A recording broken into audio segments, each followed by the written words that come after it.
Assalamu alaikum wa rahmatullahi wa barakatuh. Sheikh Mahmud Sha'ban ya ce wani abin al'ajabi da ya faru da shi a masallacin da yake limanci. Ya ce wata rana bayan an yi sallar asuba sai wani matashi wanda ya saba zuwa masallacin yana sallah, wani lokacin ma a masallacin yake kwana. Bayan an yi sallar asuba sai ya zo ya same shi ya ce, imam to a yi haƙuri a yafe min, wataƙila ba za mu ƙara haɗuwa ba. Ya waiwaya ya gama su sallah ya yi sallama da kowa. To hakan da ya faru sai sa imam ɗin ya fara shakkar wani abu. Liman ya ce wa masallata ce ku dan jira wannan mutumin da yake ta mana sallaman nan, in ya fita ku bi bayansa.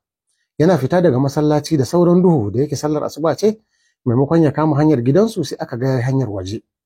Ana ta bin sa. Can da ya fita bayan gari sai aka ga ya dauko igiya ya rataya a bishiya, yana so ya rataye kansa. Take mutane suka yi ca suka kama shi. Yana kuka aka kama shi. Aka taho da shi wajen mahaifinsa. Aka ce to ga ɗanka abin da ya faru. Kaza kawai dan sai ya fashe da kuka, uban ya fashe da kuka, yana ta kuka. Aka ce wa dan kai me ya faru har zaka je ka kashe kanka, alhali kai mutumin kirki kullun ana sallah da kai a masallaci. Sai ce to a zahiri ne kuke ganin haka, amma abin da yake faruwa da ni mahaifina ya tsane ni. Yace kuskure kadan ya mun duka, kuskure kadan ya jefa ni waje, ya rufe gida. Yace kai imam kai shaida ne, wani lokacin a masallaci nake kwana, wani lokacin ya daure ni, wani lokacin ya azabta ni, haka kawai ma wani lokacin ko gai da shi nayi kawai sai ya kwashe ni da mari.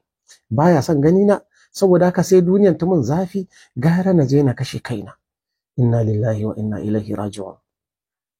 Aka ce uba kai me ya faru? Uba ya kasa daga kai yana kuka. Yace wallahi tallahi matarsa ce take saka shi.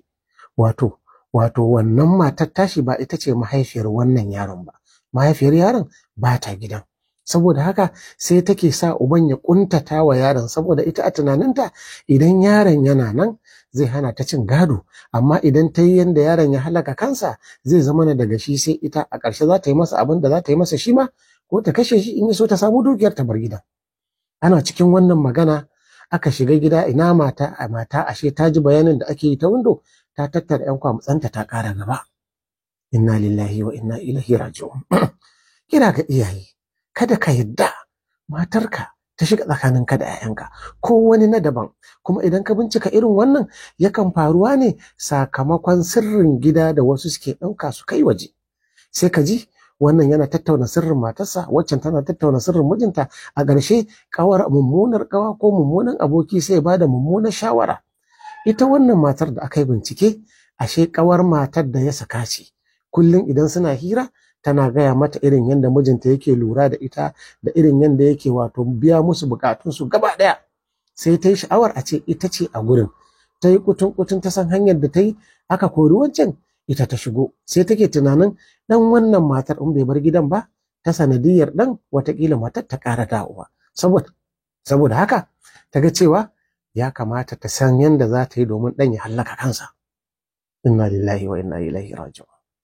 Darasin da za mu ɗauka a nan shine mu kiyaye, kowane gida yana da sirru, kada ka yadda a ji naka sirrin a waje. Allah maɗaukakin sarki ya samu cika da imani. Wassalamu alaikum wa rahmatullahi wa barakatuh.